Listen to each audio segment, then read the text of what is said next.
Welcome back to Grace Over Guilt. I am Dan Kaufman. Today I want to talk about a moment that almost did not happen, a phone call I almost did not make, a conversation that could have gone completely differently, my first client after coming back. This is a story about rebuilding trust, not just with others, with yourself, and why the second kind is often harder than the first. The weight of what happened. If you have been following this series, you know the story.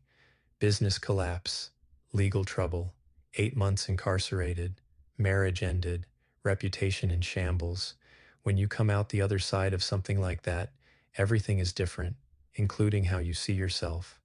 Before the collapse, I had confidence, maybe too much.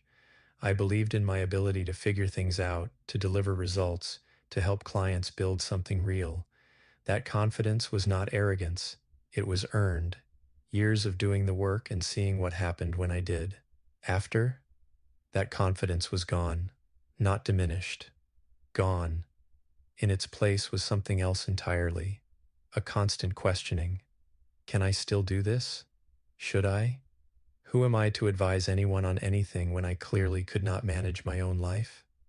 The skills were still there. I knew that intellectually. Nothing about marketing or systems or strategy had changed. But something in me had.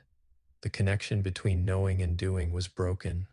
I was afraid to try, because trying meant facing the possibility that I was no longer the person I used to be, and I was not sure I could survive that confirmation. The call I almost did not make. 3 months after I was released, I was still not working. Technically, I was doing small things, helping a few people informally. Nothing structured, nothing that felt like actually running a business. My friend Mike called. We had worked together years before. He knew what happened. Most people in my network did, whether they admitted it or not. That is the thing about a very public failure. You do not get to control the narrative. Mike had a problem. His business was stuck. Revenue flat. Marketing inconsistent. Operations a mess. He needed help. And he asked if I would be willing to take a look.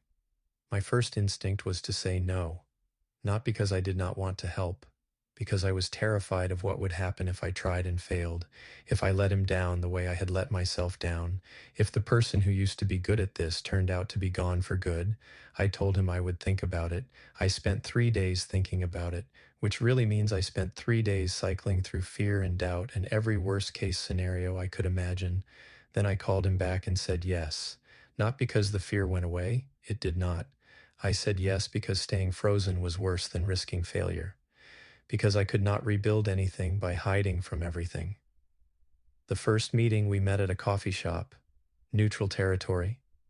I remember what I was wearing. I remember where I sat. I remember the exact moment I opened my notebook, and for a second my mind went completely blank. What do I do again? Then Mike started talking about his business, his challenges, what was working and what was not, and something shifted. I was not thinking about myself anymore. I was thinking about his problem, the patterns I saw, the questions that needed asking, the gaps between where he was and where he wanted to be. Without realizing it, I started doing the work, not performing, not pretending, just doing what I had done hundreds of times before. We talked for 2 hours. By the end, I had outlined a 3-month plan, marketing priorities, operational fixes, systems that would eliminate the chaos he was drowning in. Mike looked at the notes I had made, then he looked at me. He said, "I was not sure you were still in there. I am glad you are." I almost cried. I did not, but I almost did, because I was not sure I was still in there either. And that moment was the first real evidence that maybe I was. The work that followed, working with Mike, was not a triumphant comeback story. Not at first. The first few weeks were hard. Not because the work was difficult, the work was familiar. What was hard was managing my own psychology while doing it. Every time something went wrong, and things always go wrong in the early stages of any engagement, my brain went to the same place. See? You cannot do this anymore. You are going to fail again. You are going to let him down the way you let everyone down.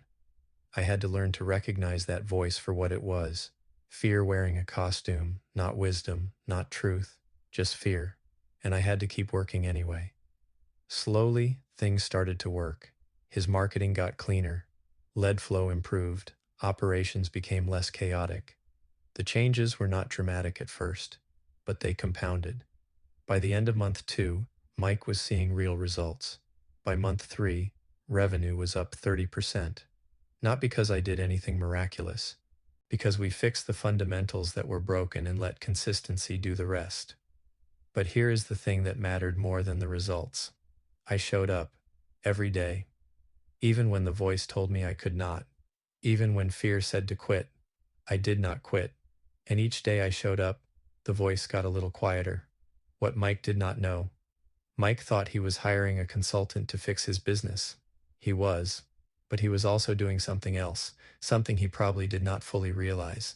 He was giving me a chance to rebuild something that had shattered, my belief in my own competence.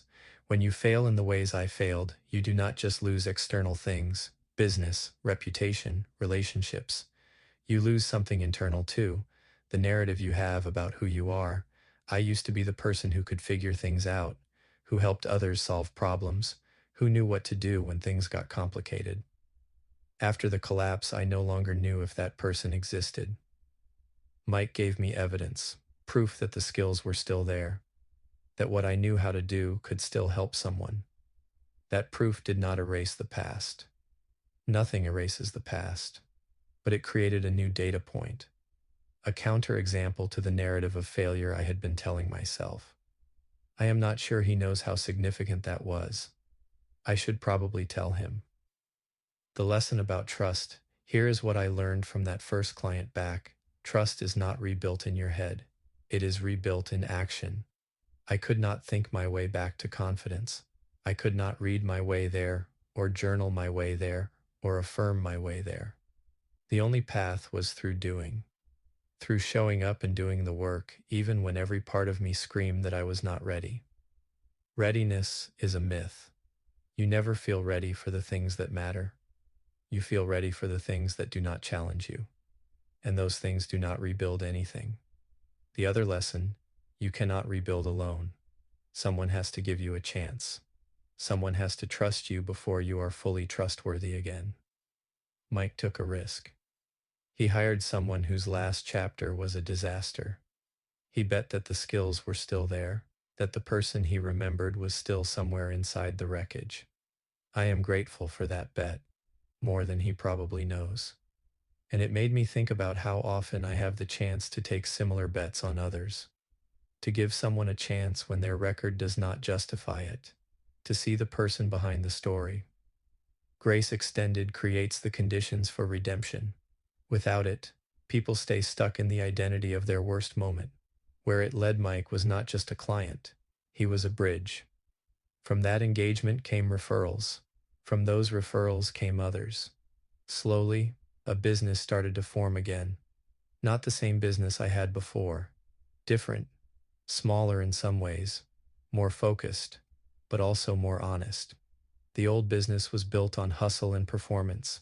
Look successful. Act confident. Never let them see you struggle. The new business is built on something else. Showing up as I am.